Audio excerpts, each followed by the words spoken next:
Dzisiaj będzie troszeczkę zbiorów takich pięknych kukurydzy. Popatrzcie. I o moich kompostownikach.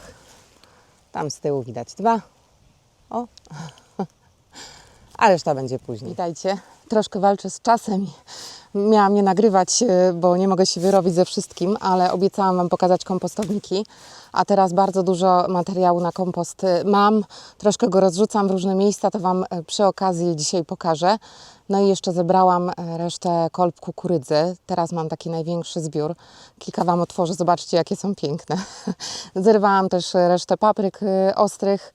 Trochę tego było. Krzaki już są obmarznięte, natomiast owoce są zdrowe, piękne i mam nadzieję, że przez chwilę uda mi się je przechować, żebyśmy mieli świeże do jedzenia. Zbieram też fasolę, nie jest łatwo, trochę bakłażanów, chociaż te bakłażany w tym roku mi się nie udały, bo ciepłolubne nie miały lekko. Zaraz Wam pokażę kilka kukurydzy, a później zobaczycie moje kompostowniki po kolei. Troszkę tu dziś zebrałam, pół taczki papryki. Myślałam, że troszkę mniej tego będzie, no ale coś muszę z nimi zrobić, jak widzicie. Tego jest sporo. Można zrobić bardzo fajne, marynowane, takie ostre papryki, wymieszać ze słodkimi.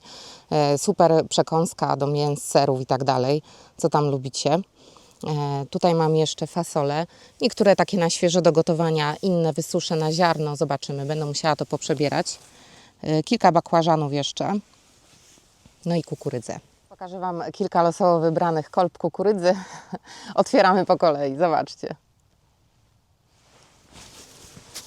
One mają bardzo różne kolory. Popatrzcie, kolby potrafią być również takie fioletowe, piękne. Ta rosła bardzo wysoka i już podglądałam, tam są niesamowite ziarenka. Są też takie malutkie, niektóre, no możliwe, że będą glazgiem, takie kolorowe. Ale tu popatrzcie, tą otworzymy. Tu się spodziewam po prostu szaleństwa. O, jest i biedroneczka. No, miałam dużo mszycy na tej kukurydzy, więc i biedronki są. Gdzie mszyca, jest i pełno biedronek. Nie chcę się tak ładnie poobierać, ale zobaczymy, co jest w środku. Jak otwieranie prezentów, słuchajcie.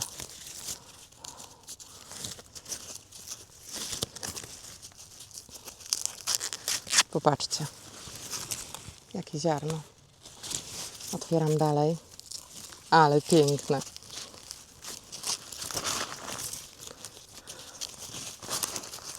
Potężna kolba, taka gruba. Zobaczcie, pięknie ziarenka zawiązane, ale widzicie? Takie śliczne kropeczki, niektóre. Bardzo piękne. Zobaczymy kolejną. Ta fioletowa też na pewno będzie bardzo ciekawa.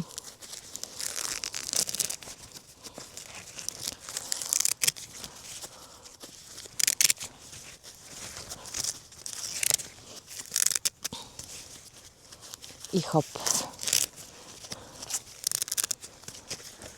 Zobaczymy, czy dojrzała. Już dłużej nie mogły czekać, niestety. Niektóre mam dość późne, te odmiany. Ale już dłużej nie mogą czekać, bo niestety coraz zimniej się robi. Ale masz czuprynę.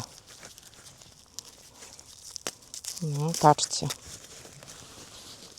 Tu widać kawałeczek. Ona cała taka będzie dotąd. Potem ją otworzę delikatnie. I jeszcze, to jest najlepsze. Zobaczcie z bliska, jakie tutaj są piękne paseczki takie na tych ziarenkach. Nie wiem, czy widać dokładnie. Ona jak wyschnie, to jest jeszcze piękniejsza później. A te maluchy, zobaczymy, co tu jest.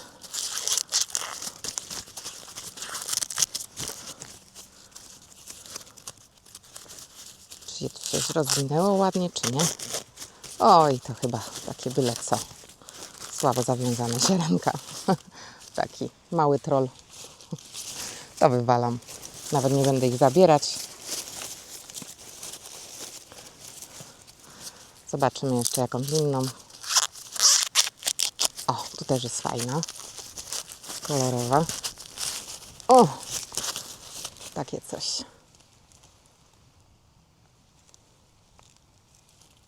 Piękne? Piękne. Jeszcze jakaś jedna i zabieram się do pracy, bo za chwilę mi słońce zajdzie.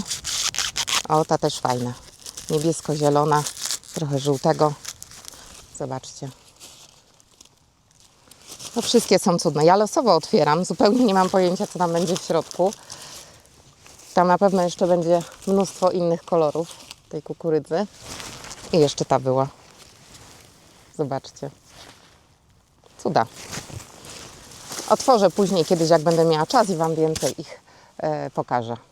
Tutaj mam jedno takie miejsce w formie kompostownika, takiego niskiego, popatrzcie. Niektórzy sobie w takich miejscach robią grządki właśnie te podwyższone. Ja tutaj miałam miejsce przeznaczone na odpadki, właśnie takie do kompostowania, ale też tutaj posadziłam rośliny. I rosły tutaj dynie, cukinie, głównie cukinie tutaj miałam posadzone. Świetnie rosły, dały super plon. Jak oglądaliście, to widzieliście to. W tej chwili sprzątam grządki i wszystko wrzucam tutaj dalej do góry. Po zimie będę sobie wykorzystywać powstały tutaj w tym miejscu kompost i rozrzucać na grządkach. Jeszcze Wam pokażę, tutaj miałam skoszoną trawę.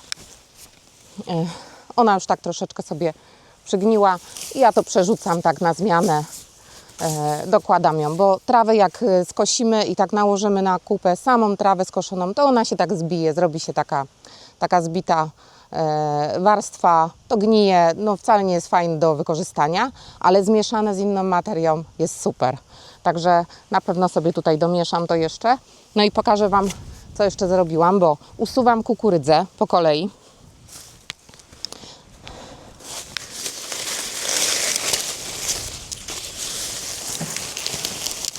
I popatrzcie, tu są akurat takie niewielkie te kukurydze, ale ja ich mam bardzo dużo, taki długi rząd. I to jest świetna materia też do tego, żeby przerzucić przez rębak. Można oczywiście wrzucić na taką pryzmę, pociąć na mniejsze kawałki i też to sobie wszystko tu przegnije, ale ja to przerzucę przez rębak, porozrzucam sobie na grządkach jako ściółkę i będę miała super też materiał do ściółkowania. Tego będę miała bardzo dużo. Kolejna rzecz, którą wykorzystam do ściółkowania.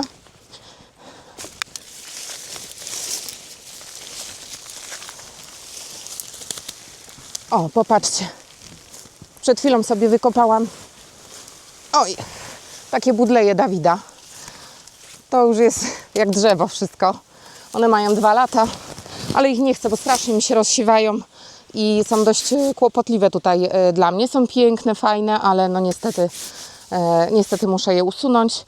Pójdą w rębak, będę miała trochę nowej materii do ściółkowania. Także to jest super. Jeszcze czeka na mnie taka ogromna kupa ściętych malin od sąsiada. Jeszcze dołożę moje i będzie dużo. Także to jest jedno miejsce, takie, gdzie mam kompostownik jakby. Za chwilę Wam pokażę, jeszcze drugi z tyłu mam. Taki typowy kompostownik. Powiem Wam, jak lubię pryzmy, lubię różne rodzaje kompostowników, to za tymi plastikowymi niespecjalnie przepadam. Ale są dość estetyczne, można je sobie ustawić. Jak się kupi dobrej jakości kompostownik, mój ma przynajmniej 15 lat, nic się z nim nie dzieje. Ja go przenoszę w różne miejsca, składam, rozkładam i nic się z nim nie dzieje, bo jest po prostu z dobrego plastiku. I tam do środka sobie, prawda, wrzucamy różną materię. Nawet widzę, że mam tutaj pełno popiołu, już nie pamiętam skąd się wziął ten drzewny. No i one mają na dole takie zasuwy, można sobie podbierać kompost. Natomiast no nie kompostuje się w tym jakoś super. Dużo lepsze są otwarte kompostowniki. Ale jak macie warunki miejskie, takie, prawda, działki gdzieś, gdzie musicie mieć to zrobione schludnie, ładnie, to taki kompostownik też jest fajny. Na pewno powinien być postawiony bezpośrednio na ziemi. To jest najlepsze, bo wtedy od spodu mają dojście dżdżownice, różne organizmy. Dobrze go sobie tak naprawdę otworzyć, żeby tutaj padał deszcz, żeby woda tam wchodziła, bo kompost się lepiej rozkłada, a właściwie jedynie jak jest wilgotny. Ta woda musi tam się dostawać i on się zrobi. Tylko to będzie troszeczkę trwało. Te formy też takie, dla mnie to jest słabe troszeczkę do kompostowania, Dużo lepiej się przerabia kompost na pryzmach, ale nie każdy ma warunki, żeby sobie takie pryzmy robić. Nie wszędzie można to zrobić. Są różne przepisy na ogródkach działkowych. Niektórzy mają po prostu piękne takie ogrody w takim stylu, że to po prostu nie pasuje, żeby tam te pryzmy były. Ja to rozumiem, szanuję i trzeba sobie to zrobić tak, żeby było jak najwygodniej. Na pewno warto kompostowniki mieć ustawione w takich miejscach, żeby było blisko do grządek, czyli zrywamy sobie coś, prawda, z grządki. O, tu mam aksamitkę blisko, która już jest po sezonie. Zrywam ją i od razu wrzucam, żebym miała to na rzut ręki dosłownie. Także warto tych kompostowników nawet mieć kilka, tak? To jest moje zdanie, bo ja sobie cenię mój czas, mam dużo pracy i lubię mieć pod ręką, to prawda? Żeby mi było lżej. No i tyle. Zaraz Wam pokażę jeszcze inne kompostowniki, jakie mam w ogrodzie, bo tych form kompostowania mam bardzo dużo. To jest dla mnie podstawa uprawy i wydaje mi się, że taki najlepszy materiał, żeby nawozić nasze rośliny i sobie poprawić strukturę gleby, to jest właśnie kompost. Także polecam na pewno. Na pewno jest to bezpieczniejsze nawet niż stosowanie oborników, bo sobie nie przenawozimy, nie popalimy roślin, nie będzie tego azotu za dużo, tak? To też nie jest zdrowe, żebyśmy jedli rośliny, które są przenawożone. A przy kompoście jest to niemożliwe. Także polecam. Tutaj mam na przykład po sezonie ziemniaki Sarpomira. One mi zarazy ziemniaczanej nie łapały, więc generalnie niczego sobie nie pozarażam. Zobaczcie, niektóre już bulwki takie wypuszczają listki. No i nawet drobne bulwy jak są, to po prostu zostawiam tu w ziemi. Na pewno sobie wzejdzie w nich sporo na wiosnę. Patrzcie, jakie one są jeszcze ładne, te krzaki. I to wszystko wrzucam na kompost.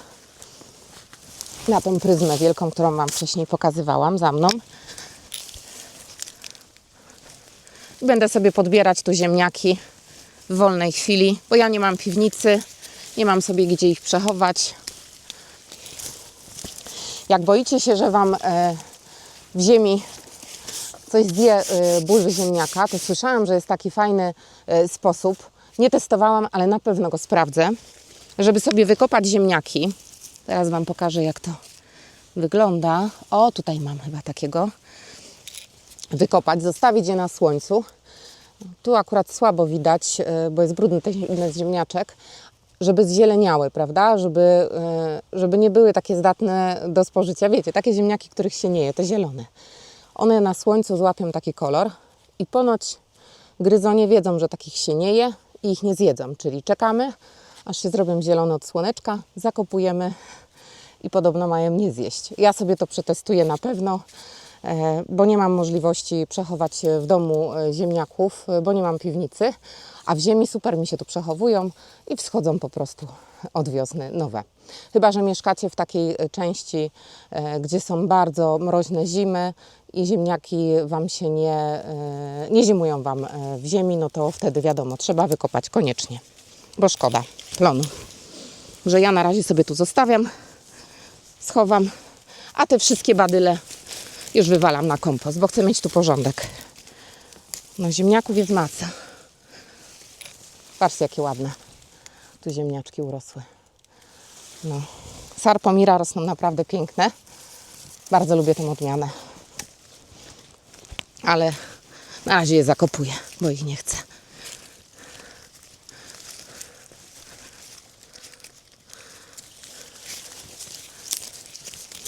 Dobra. Chodź tu. Jakieś psianki jadalne. Patrzcie, z takimi żółtymi owockami. Ta odmiana jest akurat bardzo smaczna. Ale trzeba uważać, bo nie wszystkie psianki są jadalne. Jest bardzo dużo trujących. Ja wiem, co tu mam po prostu. Dobra, to chowamy. O! Niektóre siedzą mocno. No i tu mam tak, z tyłu pryzma tam, a tutaj mam, popatrzcie, kompostownik ten z tworzywa. wszystko pod ręką. Także zawsze staram się je ustawiać tak, żebym miała na rzut jeden ręką, na wyciągnięcie dłoni. Żebym nie musiała tego przewozić gdzieś taczkami, kombinować, tylko po prostu wyrywam i cyk do środka.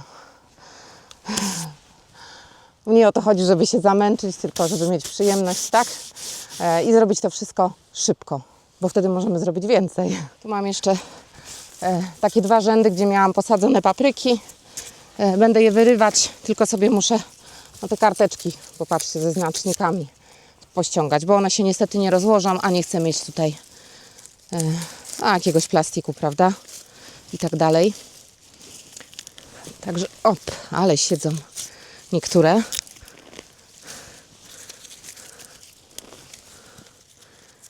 No, jakieś papryczki jeszcze zostały, ale już odpuszczam, bo mam pół taczki owoców i tak nie wiem już, jak je przechować. A już mi się do słoików za bardzo nie chce robić w tym roku, bo mam jeszcze z zeszłego. Zobaczymy, ile poleżą. Myślę, że w chłodnym miejscu powinny trochę wytrzymać.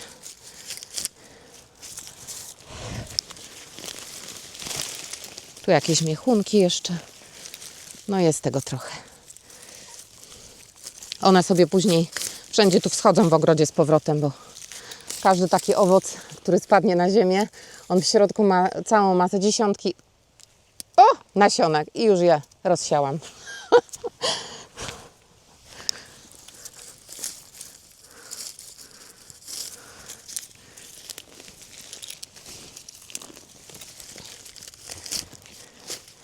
To wszystko sobie potem pozbieram i wrzucę na pryzmę kompostową, bo tutaj chcę trochę posprzątać, wyściółkować, pozbyć się jeszcze chwastów, które tu są, takich roślin wieloletnich. Zaczynałam tu od zera, trochę na takiej jałowej ziemi w tym roku i bardzo zachwaszczonej, więc muszę troszeczkę jeszcze popracować nad tym miejscem, ale już jest lepiej niż było.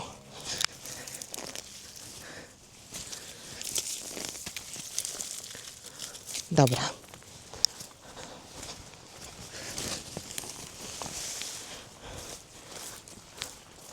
No, niektóre papryczki całkiem zacne łodygi mają. Także nie było w tym roku oszałamiającego plonu, ale dla nas i tak aż zadość. Posadziłam dużo, więc mam dużo plonu, mimo ciężkiego roku. Tak sobie tu zaczęłam sprzątać te papryki i powiem Wam, trzeba być konsekwentnym w tym, co się robi i mówi. Skoro jestem leniwa, to jednak nie będę tego wynosić w ogóle stąd, tylko zgrabiam wszystko na środek. Będę sobie tutaj też rzucała środkiem wszystkie oberwane fasole i po prostu sobie tutaj ułożę taką cieniutką pryzmę przez cały rząd. A na wiosnę tylko to porozrzucam, wykorzystam i tyle. Także lenistwo nie zna granic. To będzie bardzo fajne. Zobaczcie, jak to wygląda. Tu sobie po prostu na środku wszystko zgrabiam. A z brzegów wszędzie przy siatce mogę sobie dzięki temu posprzątać, wyplewić, powyrywać jakiś jeszcze perz, jak jest. Nawet sobie fajnie teraz można, wiecie, czy kopaczką gdzieś podważyć niektóre rzeczy, czy widłami, prawda, żeby wyciągnąć te korzenie perzu i innych chwastów, takich roślin wieloletnich. Także będę sobie obrywać tylko tutaj fasolę z siatki. Na razie ją usuwam tylko dołem, a potem będę obrywać z siatki. Zobaczcie, że to wcale nie jest takie trudne. Wszystko fajnie wychodzi. I na środek cyk.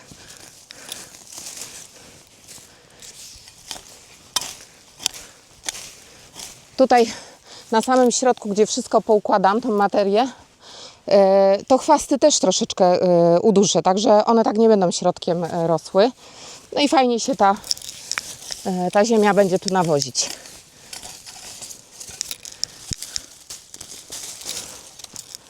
I na środek wszystko. Papryki już tu poleciały. Ja ich tak całkiem na wierzchu nigdy nie zostawiam, bo takie grubsze badyle właśnie z papryki czy z fasoli, one się tak super szybko nie rozłożą, więc warto je czymś przywalić, żeby to się po prostu lepiej rozkładało. No ale tutaj coś będzie. Jak stwierdzę, że jest za nisko, za cienka ta warstwa, to po prostu to zgarnę bliżej siebie i już.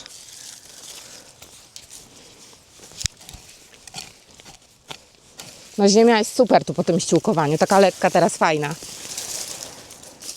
Nie było tak zabawnie, jak zaczynałam na wiosnę.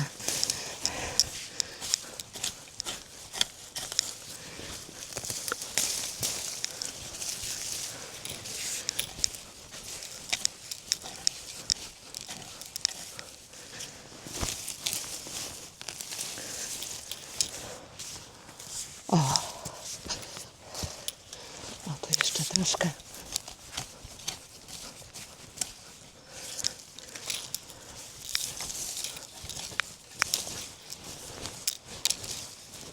Można sobie to nawet troszeczkę przysypać ziemią tu z wierzchu. To już jak chcecie, żeby nie było tego widać za bardzo. Taka będzie wtedy tylko usypana górka środkiem.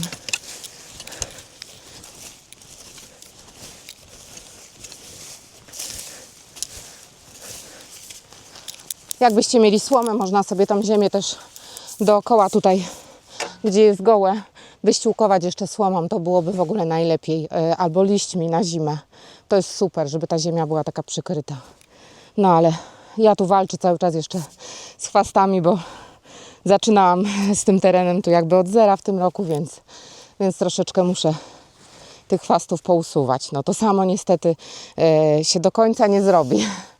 Trochę jednak trzeba włożyć pracy. No. A zobaczcie, z tych siatek no jest troszeczkę zabawy ze ściąganiem fasoli, ale ja na przykład czekam aż to po prostu obeschnie. Później na wiosnę albo to zimą robię po prostu. Jak już sobie to wszystko przemarznie, wyschnie, wtedy jest po prostu łatwiej. Bo one, to jak są bardziej wyschnięte, to się tak wykrusza fajnie. Lubię te siatki na fasolę, to jest super. Na fasolę, na ogórki, na pomidory, super sprawa. Skończę tutaj i Wam pokażę kompostowniki w ogródku, które mam poustawiane, co kawałeczek. Zobaczcie, jak tam sobie radzę z tą materią. Tam mam dużo mniej miejsca i to już nie jest takie łatwe, prawda, żeby sobie robić te pryzmy nie wiadomo gdzie.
O, kawałeczek zrobiony jest. Zawsze coś do przodu.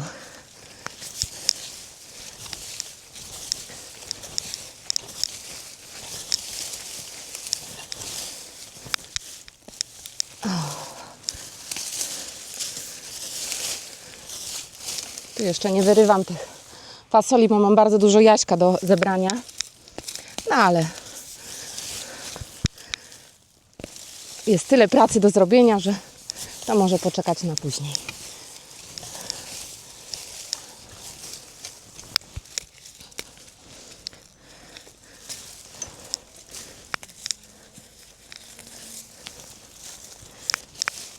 O.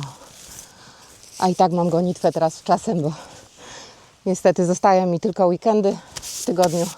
Mało co mogę zrobić.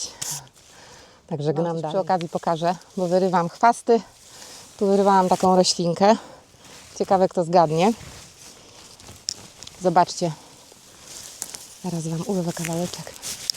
Albo i nie urwę. Pokażę chyba bliżej. O, może się uda. Ale zapach. Zobaczcie kwiatki tutaj. To jest dwurząd wąskolistny. Czyli jedna z rukoli, tak? Dwie rośliny są nazywane rukolą.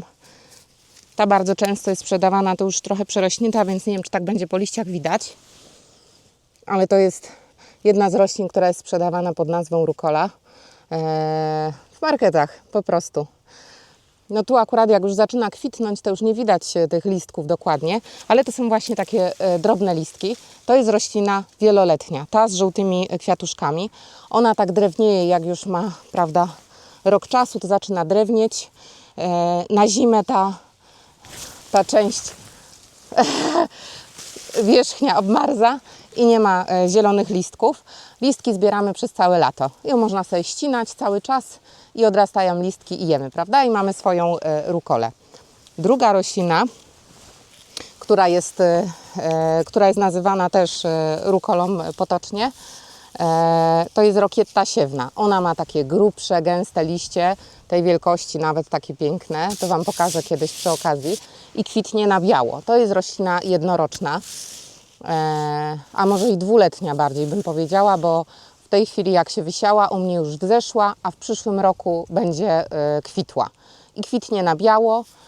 Całą zimę, przynajmniej u mnie, w moich warunkach tu klimatycznych w Małopolsce, liście są zimozielone i ja sobie zimą te liście zbieram. Także to są takie dwie rośliny. Ta jest fajna, bo jest wieloletnia. Nasze warunki tutaj znosi, prawda, super i można ją mieć wiele lat, ścinać sobie tylko i odrasta, ale zimą nie mamy plonu. A z tej drugiej, z rokietty siewnej, tak? Dobrze mówię? Czy już mi się wszystko pomyliło? W każdym razie z tej drugiej zbieramy sobie listki zimą. No i tyle. Także polecam obie roślinki mieć najlepiej w ogrodzie, bo mamy wtedy i zimą, i latem, i cały czas. Tak sobie z Wami tu rozmawiam, gadu i patrzcie, jaką pryzmę już ułożyłam w międzyczasie. Troszeczkę udało się uprzątnąć. Tutaj jest tak. Tu też troszeczkę posprzątałam. Na razie zaczynam, ale nie jest źle. Zawsze coś do przodu. A tam jeszcze Wam pokażę, jak teraz wygląda. O, tutaj miejsce, gdzie mam truskawki. Jeszcze trochę bakłażanów do posprzątania. A z tyłu rosną pory. Będę sobie je zrywać przez zimę. Dzisiaj Wam pokażę tak na szybko ideę tylko tych moich kompostowników w ogródku tutaj, które mam rozmieszczane co kawałek, co kilka metrów. Pokażę Wam też, w jakich miejscach je mam. Natomiast te kompostowniki są ruchome. Ja je cały czas przestawiam. Miałam do dyspozycji takie nadstawki paletowe, więc wiem, że nie każdy ma do nich dostęp. Ja mam z uwagi na to, że po prostu mam taką pracę, że u mnie to jest odpad. Ja je zbieram, pilnuję jak oka w głowie. I mam po prostu po częściach zamiennych, sprzedaję części zamienne do maszyn, do HDS-ów i w takich skrzyniach przychodzą duże elementy i je po prostu mam tu u siebie. Także słuchajcie, jak potrzebuję sobie wykorzystać kompost, to ściągam. To akurat jest ciężko, bo jest dość wysoko, więc tak, ale ściągam sobie tylko taką nadstawkę i kładę ją obok. Wymyślam sobie nowe miejsce dla kompostownika w innym miejscu. Nie wiem, czy tutaj będzie widać. Postawiłam obok. Popatrzcie. To oczywiście tu nie będzie stało, bo tutaj mam przejście, natomiast ustawiam sobie obok, a tutaj jak wypróżnię kompost, w tym miejscu coś sadzę. Dlatego, że w miejscu, gdzie wcześniej był kompostownik, świetnie będzie wszystko rosło. Zobaczcie. Tu mam akurat dość wysoko ten kompostownik. Z reguły je trochę niżej ustawiam i po prostu widłami te grubsze elementy, które tu są takie nierozłożone, nie wiem, chyba muszę wyżej ustawić. O, popatrzcie. Takie badyle z wierzchu, które się nie rozłożyły, przerzucam do nowego kompostownika na dno. Tu, co sobie ustawiłam w tej chwili. A tu poniżej już będzie fajny kompost, taki przerobiony. Jego używam wszędzie na grządkach. W miejscu, gdzie stał kompostownik, coś sobie sadzę. I tak robię co wiosnę. Co jesień, co wiosnę, w zależności od tego, kiedy potrzebuję sobie te kompostowniki opróżnić. Tak naprawdę można sobie to rozrzucić jesienią, do wiosny sobie zrobić jeszcze nowy kompost i znowu wykorzystać. Także można 2 razy w roku takie kompostowniki opróżniać i sobie je ustawiać w nowych miejscach. Kompostowniki można robić z różnych materiałów. Jak macie palety, jakieś inne materiały dostępne, to róbcie z tego, co macie dostępne. Można sobie kupić też ładne gotowce, natomiast ja wykorzystuję to, bo to mam dostępne i tyle. Zaraz Wam pokażę, objadę kamerką, zobaczycie, gdzie mam kompostowniki poukładane, bo ja się staram ustawiać je co kilka metrów, żebym jak plewie, prawda, chwasty, tu mam pełno na przykład poziomek, których powiedzmy, że nie chcę mieć wszędzie, zrywam i siup, rzucam, tak żebym miała tylko narzut ręką. A potem jak chcę mieć kompost tutaj w różnych miejscach blisko, to też żebym tylko wyjęła sobie stąd, prawda, nałożyła na widły i od razu fru, miejsce, gdzie go potrzebuję, a nie woziła taczkami, prawda, i robiła kilometry, mieszała powietrze niepotrzebnie. Staram się po prostu robić wszystko tak, żebym miała pod ręką wszystko. To, co jest przynajmniej siłowe i ciężkie do zrobienia. Jak to wygląda. Tu przy jednym tunelu mam jeden kompostownik. Objadę kawałeczek dalej. Patrzcie, jest kolejny. Tam go widać. Jadę dalej. Tutaj są 2, trochę zarośnięte, ale jest tak. Tu jest jeden, tu jest drugi. W jednym już mam kompost taki gotowy do wykorzystania, ale go nie wykorzystałam. Będę miała do donic, do czegoś tam. A tutaj jest kompostownik, gdzie mi się robi kompost i jego będę przestawiać na pewno. Zresztą oba przestawię i tam sobie coś posadzę. Tu zobaczcie, z tych nadstawek jeszcze sobie porobiłam takie grządki podwyższone i w nich już mnóstwo kiełkuje sałat i rukoli, i roszponki. Popatrzcie, takie sałatki różne. Widać, że tu sałaty są takie kolorowe, także one sobie wszędzie wschodzą. No, a tutaj mamy roszponkę. Popatrzcie. Jakie dywany, roszponki. W innych miejscach mam rukolę rozsianą, także w zimie będę sobie korzystać z tego. No, a tam z tyłu mam kolejny, w tym miejscu, tu mam kompostownik jeszcze jeden ustawiony, też sobie go przestawię w inne miejsce. O, a jeszcze Wam coś pokażę ciekawego. Tu mam takie chaszcze wielkie do góry. Wiecie, co to jest? Prawoślas. Będę go wykopywać niedługo i zrobię sobie syrop na gardło. Zobaczymy, czy się uda. Poszukam jakiegoś fajnego przepisu. No, a poza tymi kompostownikami tu, oczywiście będę wszędzie robić pryzmy. Patrzcie, ile tu jest wszystkiego do uprzątnięcia. Wiem, że tu jest bałagan. O, tu mamy pełno rukoli. Wcześniej Wam mówiłam, pokazywałam Wam jeden rodzaj rukoli w tamtym miejscu, tej wieloletniej, tak? A tutaj mamy tą, która mi się rozsiewa. Zimą jest zimozielona, można sobie ją zbierać i zajadać. Ona kwitnie na biało. Jak zakwitnie, wyda nasiona, to sobie po prostu obumiera i się rozsiewa od nowa. Cześć pies. No, a tutaj mam pryzmy kompostowe. Pryzma plus kompost, który powstał z takiej pryzmy. Już się coś na nim powysiewało, ale nie szkodzi. Popatrzcie, ile mam fajnego kompostu. Taka góra do wykorzystania. Z tyłu sobie figi dojrzewają. Może dojrzeją, zobaczymy. O, tu jakaś jest już taka prawie. No i tyle. I tutaj, gdzie miałam wcześniej pomidory, też będę robiła pryzmy kompostowe w jednym miejscu. To już rzucam jakieś, a nawet z kuchni jakieś widzę resztki, obierki powrzucałam. I tu będzie kolejna pryzma. Na razie wrzucam resztki na ścieżkę, potem to przerzucę na prawą stronę, tu gdzie będę sadziła, uprawiała rośliny. A tu nie wiem, czy widzicie za ogrodzeniem. Patrzcie, jaka hałda badyli z malin. Od sąsiadów przywieźli mi kilka przyczepek. Patrzcie, ile tego jest. Już mam nazbierane. Odpalę rębak i będę robić zrębki. Także jeszcze trochę pracy mi zostało. I to tyle chyba, jeżeli chodzi o kompostowniki.